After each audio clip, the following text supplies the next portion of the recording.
कानपुर की सीसामऊ विधानसभा सीट की बात करें तो अब यहाँ से नई विधायक हैं नसीम सोलंकी।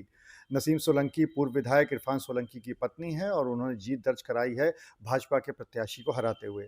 नसीम सोलंकी जीतने के बाद सबसे पहले अपने पति से मिलने महाराजगंज जेल गई थी क्योंकि वहीं पर इरफान सोलंकी कैद हैं और वहाँ पे मिलने के बाद जब नसीम सोलंकी वापस आई हैं तो उनसे बातचीत करने के लिए हमारे साथ मौजूद हैं। एक चीज़ आपको और बता दें कि हम लोग जिस जगह पे बैठे हुए हैं बिल्कुल इसी जगह पर सबसे पहले टीवी 9 ने नसीम सोलंकी का इंटरव्यू किया था। तब वो विधायक भी नहीं थी, यहाँ तक कि उनको टिकट भी नहीं मिला था, वो नेतागिरी में भी नहीं आई थी और सबसे पहले टीवी 9 ने इसी जगह पर नसीम सोलंकी का इंटरव्यू किया था। नसीम, इसी जगह पे इंटरव्यू किया था, बहुत समय हो गया और आज उसी जगह पे आप विधायक बन चुकी हैं और उस जगह पे इंटरव्यू किया जा रहा है, कैसा लग रहा है? बहुत शुक्रिया आपका। और जो है शुरुआत भी यहीं से हुई थी और आज मैं आपके सामने हूँ। स्वभाव में और कोई चीज़ में फ़र्क नहीं आया, बस एक बहुत बड़ी ज़िम्मेदारी आ गई मेरे ऊपर। आप महाराजगंज जेल गई थी, तो सबसे पहले तो ये बताइए कि अभी तक आप इरफान सोलंकी की पत्नी बन के महाराजगंज जेल जाती थी अपने पति से मिलने के लिए। अब की बार आप विधायक बन के गई थी। कुछ फ़र्क नज़र आया? बन कर गए थे, पर जब इनके सामने पहुँचे तो फिर मैं अपने कैरेक्टर में आ गई थी। मैं पत्नी बन गई थी, ये विधायक बन गए थे। तो ख़ैर मैं इनके सामने कभी भी नहीं बन पाऊँगी नेता या विधायक। मेरे लिए तो वही रहेंगे। बाकी जो है सीसामऊ के लिए या बाहर सबके लिए रहूँगी, पर मेरे लिए यही रहेंगे और आएँगे जब मुझे इस बात की खुशी है और मुझे देखना भी है कि जब ये बाहर आएँगे और हम दोनों मिल के कैसे राजनीति करेंगे, वो मुझे देखना है और मेरी ख़्वाहिश है कि हम लोग एक और एक मिल के गहरा काम करें। अच्छा, जब आप मिलने गई इरफान सोलंकी से, तो क्या उनको पहले से पता था कि आप विधायक बन चुकी हैं या आपने जाके बताया? और उसके बाद सबसे पहला रिएक्शन इरफान सोलंकी का क्या था? या ऐसा था ना कि जेल में मैनुअल के हिसाब से हफ्ते में 3 कॉल्स होती हैं। तो इन्होंने अपने कॉल को एक रोक के रखी थी सैटरडे के लिए जब रिज़ल्ट आया था। और इत्तेफ़ाक ऐसा था, बस उसको हम इत्तेफ़ाक बोलेंगे कि हम जैसे ही जीत के बाहर निकले और हम गाड़ी में आके बैठे और पहला कॉल विधायक जी का आ गया था। तो वो मेरे लिए एक सरप्राइज़ था, मतलब बहुत बड़ी खुशी। तो मैंने उनको सबसे पहले ये बोला था, मेरे पहले अल्फ़ाज़ थे कि हम लोग जीत गए। हमने कहा आप विधायक बन गए हो, आप जीत गए हो। तो कह रहे हाँ, मतलब पहले तो यकीन नहीं कर रहे, तो कहते बताओ, हमने कहा "हाँ, नहीं हम जीत गए हम लोग।" शायद इनके पास टीवी भी नहीं था उस समय तक, इनको पूरी खबर नहीं मिली थी।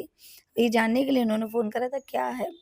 तो ख़ैर मैंने पहले ही इनको खबर दी तो बहुत खुश हो गए थे। तो इनको उस दिन पता चल गया था, बाकी कल फिर हमसे कह रहे थे आओ, हम स्वागत करेंगे, इंतज़ार कर रहे हैं तुम्हारा।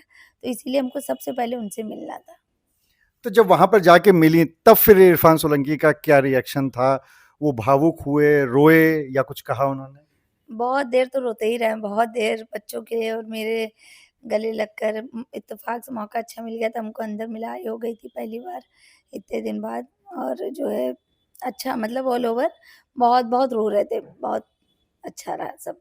तो मतलब फिर कहने लगे कि नहीं, तुमने बहुत हिम्मत दिखाई, बहुत एप्रिशिएट कर रहे थे हमको, मेरी तारीफ़ कर रहे थे बहुत कि तुमने जो कर दिया वाक़ई में कोई नहीं कर पाता।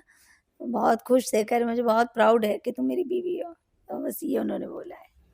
अच्छा, कोई टिप्स दी इरफान सोलंकी ने? क्योंकि वो तो कई बार के भाई विधायक रह चुके हैं और आप पहली बार विधायक बनी हैं, नेता नगरी में भी पहली बार आई हैं, तो कुछ टिप्स दिए इरफान ने?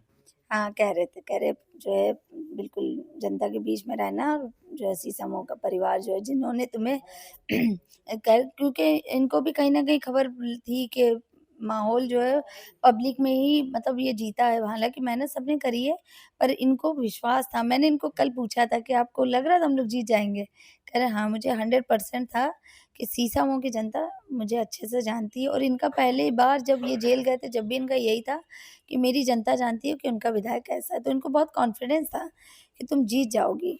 तो ख़ैर कहने लगे कि नसीम ज़्यादा वक़्त देना अब लोगों में, हम आ जाएँगे तो फिर इंशाल्लाह हम लोग मिल के रहेंगे, पर तुम जब तक हो सब लोगों से मिलती रहना, जैसे चीज़ें तुम्हें जहाँ ग्राउंड से तुम्हें जीत मिली है तो उसी मैदान में तुम रहना, सबसे मिलती रहना। तो इन्होंने ये बोला हमसे। अच्छा, एक चीज़ बताइए, हम लोग ने शुरू से देखा है आप इरफान सोलंकी को विधायक जी, विधायक जी, विधायक जी कह के हमेशा से बुलाती रही हैं। तो अब की जब आप गई थी, तो इरफान ने आपको क्या कह के बुलाया था? इन्होंने भी कहा आइए विधायक जी। इन्होंने कहा आइए विधायक जी। हमने नहीं, वो तो आप ही रहोगे। पर ख़ैर वो तो अब इतना रोने-रोने में समय बीत गया था कि मतलब हम बता नहीं सकते हैं। बहुत खुश थे, बहुत मतलब इनको एक ऐसा लग रहा था कि पता नहीं हमने कहाँ की जंग जीत ली है। तो हमने नहीं बस सब नॉर्मल हो गया, अब सब ठीक हो जाएगा। अच्छा ये बताइए, एक सवाल सिर्फ़ जनता मतलब सीसामऊ की जनता के नहीं बल्कि पूरे शहर की जनता के मन में है कि आप तो सार्वजनिक तौर पे इरफ़ान सोलंकी को हमेशा विधायक जी बुलाती रहती हैं। घर में क्या बुलाती हैं? कुछ नहीं, ठीक है, सब बढ़िया है। अब ये तो नहीं कहेंगे मुस्तफ़ा के पापा, अब इतने पुराने ज़माने के तो नहीं हम लोग।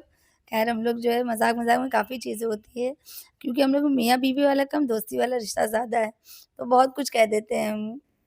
बहुत तफ़री-तफ़री में तो बहुत कुछ हम उनको कह देते हैं, पर ये हमको सिर्फ़ बेगम कहते हैं। हाँ, बेगम भैया खाना लगा दो। तो ये उनके अल्फ़ाज़ होते हैं। हम तो उनको गुस्से में, मज़ाक में बहुत कुछ कह देते हैं, कभी बुरा नहीं मानते, हँसते रहते हैं। तो वो क्या वो सीक्रेट है? नहीं बताना चाहेंगे? नहीं बताएँगे, नहीं बताएँगे, वो नहीं बताएँगे। अच्छा एक चीज़ और बताइए कि इलेक्शन से पहले एक काफ़ी विवाद खड़ा हुआ था मंदिर वाले मामले को लेकर, शिवलिंग वाले मामले को लेकर। तो अब जब आप जीत के वहाँ पे पहुँची तो क्या इरफ़ान ने उस मामले में कुछ कहा आपसे? हम बीच में एक बार जाना हुआ था मेरा चुनाव के दौरान जब इसमें जो है तारीख बढ़ गई थी, सब 13 से 20 हो गई थी। तो एक दिन हमने मौका निकाल के चले गए थे, तो उसमें पूछ रहे थे कि हाँ भैया कहाँ चली गई थी? कहीं पढ़ा होगा अखबार में जो भी तो, कहाँ चली गई थी? तो हमने कहा हमें क्या पता था, हम तो मंदिर गए थे।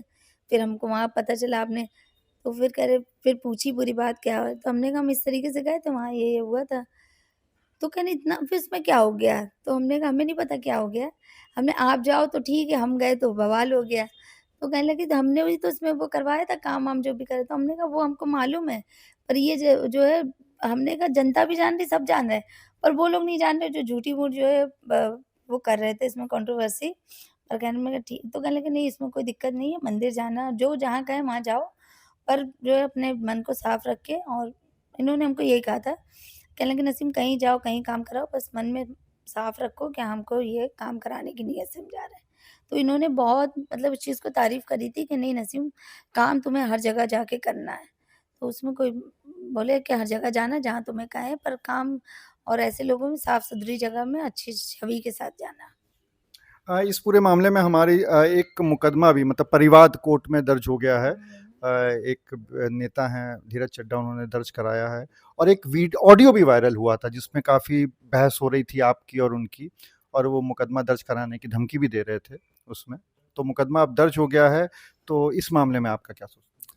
देखिए, ऐसा है ना वो कॉल थी गिनती की 1 रात पहले की कॉल थी वो और वो फ़ोन आते हैं मेरे पास उनकी पूरी डिटेल है, पूरी फ़ोन की भी है और कॉल डिटेल भी है।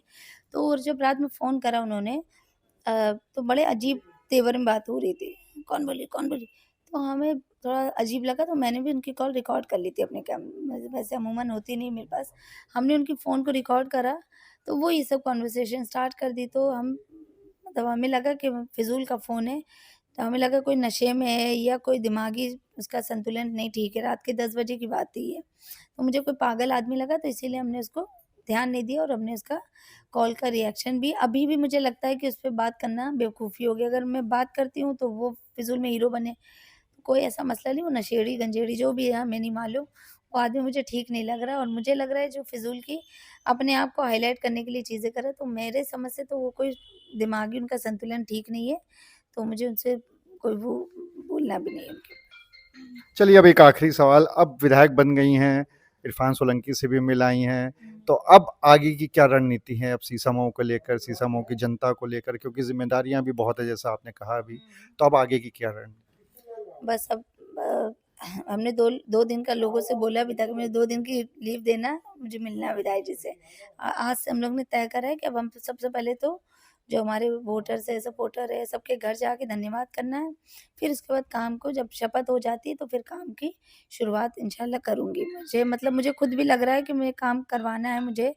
ऐसे लोगों से मैंने झूठे वादे नहीं करे हैं और मैं पूरी कोशिश करूँगी कि अपनी जो सीसामऊ का परिवार जिनसे मैंने वादा करा है पूरा करने की कोशिश करूँगी। तो बस ये शपथ हो जाए, उसके बाद जो है काम शुरू कराते हैं और फिलहाल आज ही से मैंने लोगों से मिलने का सिलसिला शुरू कर दिया। तो अभी मैं जो 3-4 बजे से सबसे मिलने निकल जाऊँगी। तो आप थे नसीम सोलंकी जिन्होंने कहा कि अब विधायक बनने के बाद जो उनके ऊपर ज़िम्मेदारियाँ हैं उसको पूरी करने के लिए वो अब जनता के बीच में जाएँगे और इसके साथ ही साथ उन्होंने ये भी बताया कि किस तरह से वो इरफ़ान सोलंकी से मिलने गईं और वहाँ पे क्या बातचीत हुई। हालाँकि उन्होंने ये तो बता दिया कि इरफ़ान सोलंकी उनको क्या कहते हैं, लेकिन उन्होंने ये नहीं बताया कि वो इरफ़ान सोलंकी को घर में क्या बुलाती हैं। लेकिन फ़िलहाल अब हाउसवाइफ़ टर्न्ड विधायक बनने के बाद अब वो जनता के बीच में जाने को तैयार हैं। अनुराग अग्रवाल, टीवी 9 कानपुर।